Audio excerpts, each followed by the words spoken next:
another book buying confession. I have now bought my second book of 2022, and I want to tell you about it. And this video is a little multi-purpose because over on my Patreon page, I asked people if they were interested in doing a Valentine's kind of book and chocolate swap. And of course, I was very interested. So I signed up and I have my package. I waited until Valentine's Day to open it. And my friend Lisa sent me a package and I cannot wait to open it.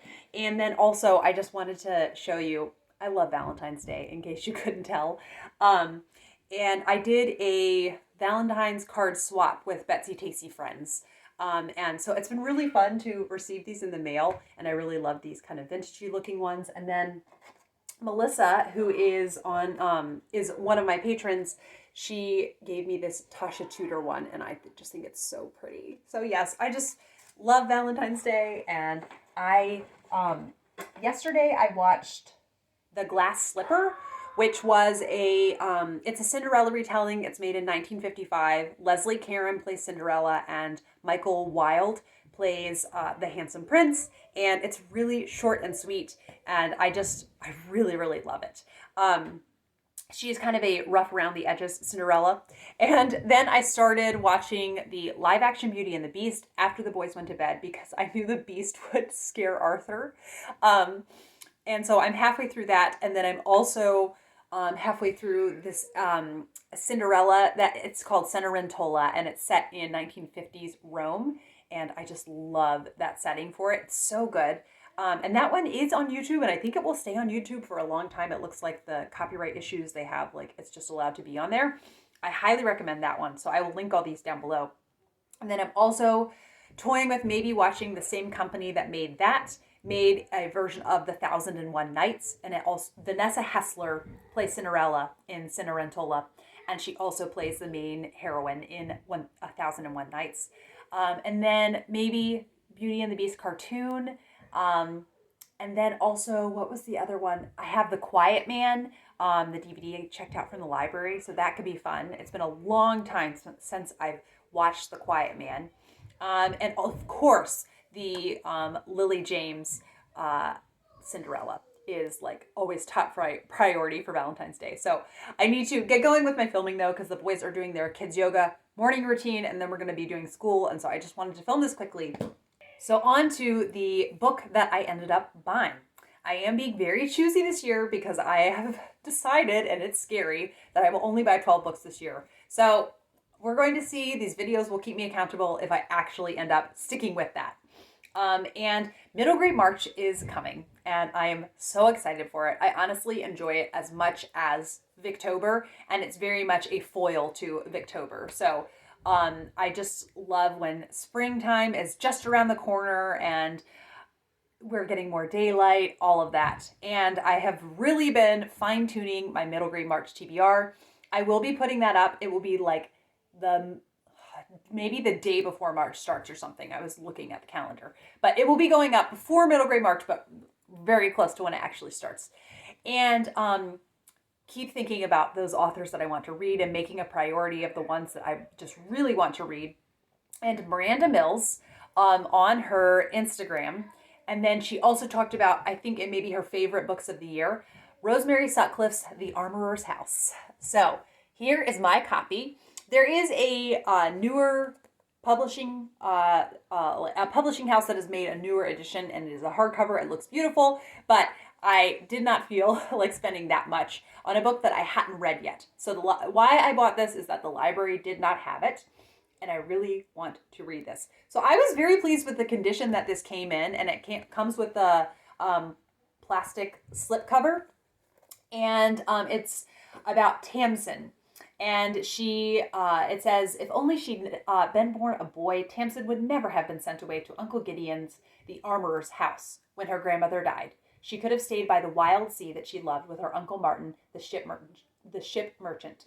But instead, she is bound for busy, bustling Tudor London and the armorer's house, far from the coast and far from her beloved ships. Homesick and lonely in the loud family of cousins, it isn't until she meets the strange old wise woman that Tamsin is finally promised her heart's desire.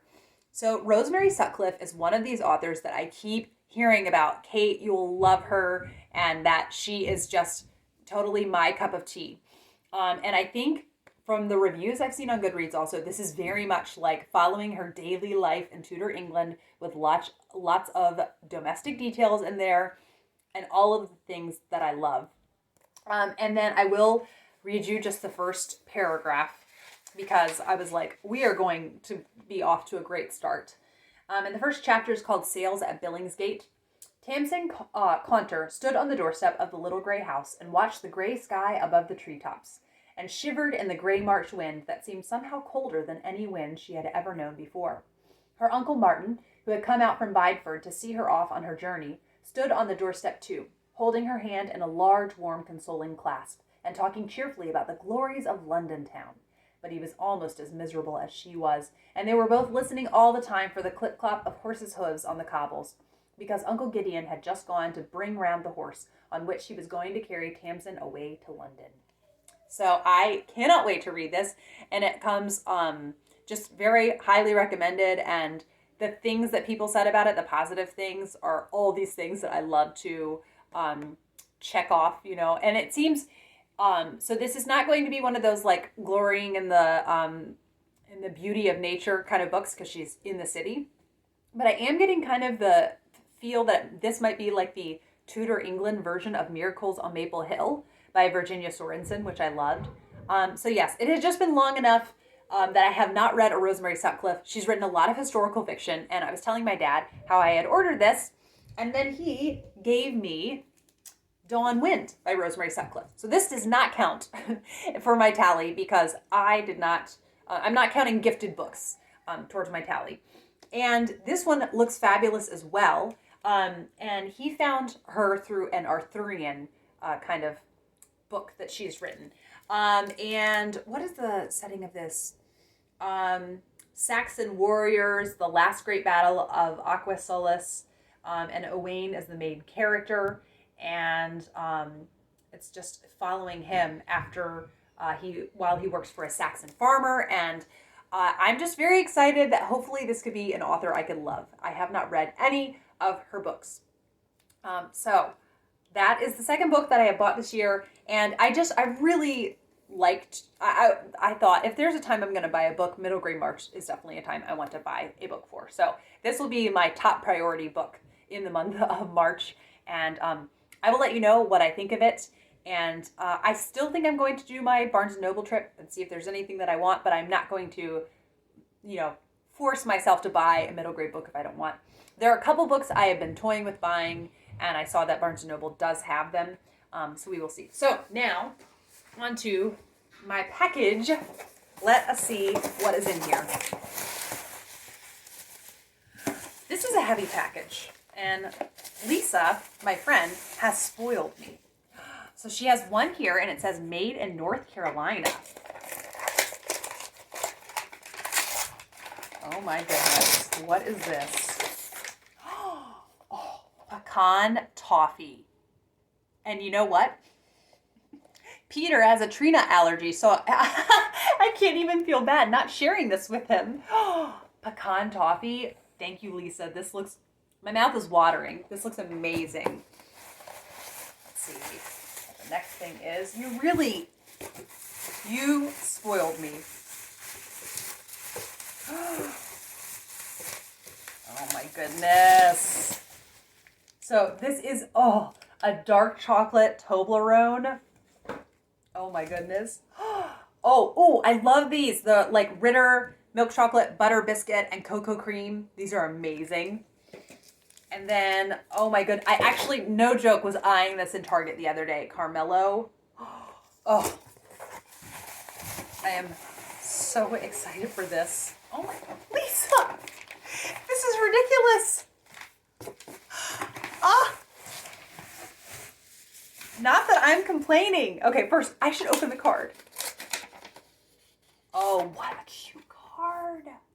Oh my goodness.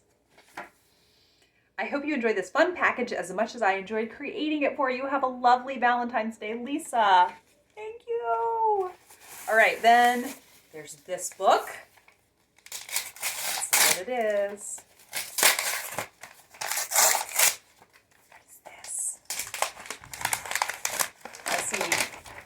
some pastoral scenes there. And it is... Are you joking, Lisa? Are you joking? I'm gonna cry. Okay, this is so special that you sent this to me. I cannot believe this. So there is a story behind this. Oh my goodness. There's a story behind this. Let's see what the... Okay. I've got to get my words together. So, if you have been following along with my channel, you know that I've been hosting a year in Mitford with Rainey from Rainy Day Reads, Chelsea from Voyage of a Time Wanderer, and Angie from Literary Labors. And I was telling them how I had found there's a Mitford bedside companion. And this series is so delightful. I'm going to be so sad when we're finished with it. And the author, Jan Karen, it's set in this really small, sleepy little southern town. And there's just so many characters you come to know and love. It's very slice of life. And I was reading in the Mitford Bedside Companion, which is kind of like a bind up and compendium of all these things. Or maybe I heard it in an interview. Anyhow, I didn't know what the name Mitford was inspired by. But Jan Karen said that one day she was reading Mary Russell Mitford's book, Our Village. And that was the inspiration for the town being called Mitford. And Lisa has sent this book to me.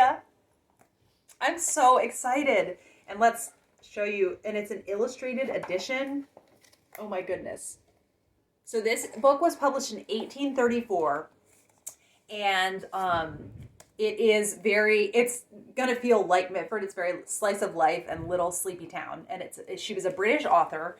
Or it's 1824, actually. It's way before Victoria was on the throne. So, illustrated edition.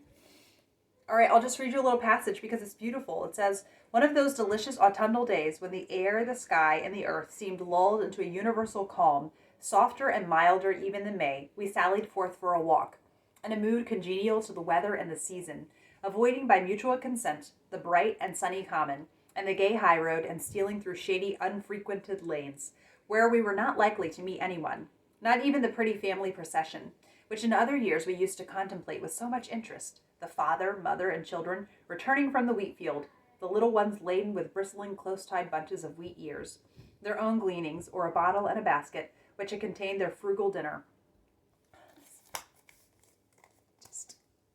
I cannot wait to delve into this. It's going to be, just very slice of life, observing the time. I cannot believe this. Okay, I am astounded. I had no idea that was coming. And then there's this one. Spoiling me! Oh my goodness. Wow. Okay, let me get the tape. So first, this is a beautiful biography of Tolkien, and it is by Mark Horn. And I have not read a biography of Tolkien, and he was just a lovely, lovely man, so I would love to learn more about him. Oh, this is such a nice little edition. Oh my goodness, how lovely. And then, oh my goodness. Okay, this is Lost in Darkness by Michelle Greep. And it is a Frankenstein retelling. And I think it's maybe genders reversed in this one. Or it's kind of inspired by it. I'm very, very interested in this. Thank you, Lisa. And then, oh wow, this looks so cool. It's a Christian nonfiction with all your heart, living joyfully through allegiance to King Jesus. And so, Lisa, it's been really lovely kind of just talking over the different Christian nonfiction that we're interested in reading. And I have not heard of this, and it looks so excellent. Oh my goodness. All right. And then the final part. I'm just realizing my package that I sent, I really feel like I skipped on it now. Oh my goodness. Wow. Jane Austen, A Life by Claire Tomlin. I have not read this one, and I have heard such wonderful things about it. How exciting. So maybe Jane Austen July. Is this the time that I will finally read this? I keep toying around with reading it. And then how lovely, a beautiful hardcover of China Court by Rumor Gotten. A few years ago I read, now of course the name is going to escape me. Oh, that's really going to annoy me. I'm going to put it down here because I loved it. It was an astounding book. I have not read anything else by Rumor Gotten except for her little Christmas novella, the Story of Holly and Ivy. Wow. I am just overflowing with gratitude. Thank you so much, Lisa. And yes, I don't really have much else to say. Thank you for watching, and happy Valentine's Day if you're celebrating in whatever way. I hope, because to me, like, I love it. And even when I was single, I still love Valentine's Day, because who doesn't love love, right? So doing all the fairy tale things, and I am making this cake that it is only 4 ingredients. It's just chocolate, butter, eggs, and sugar. And you whip the egg whites for a long time and fold it in, and it's a French cake. I will link the recipe down below. So yes, thank you for watching, everyone, and I'll be back with another video soon. Bye.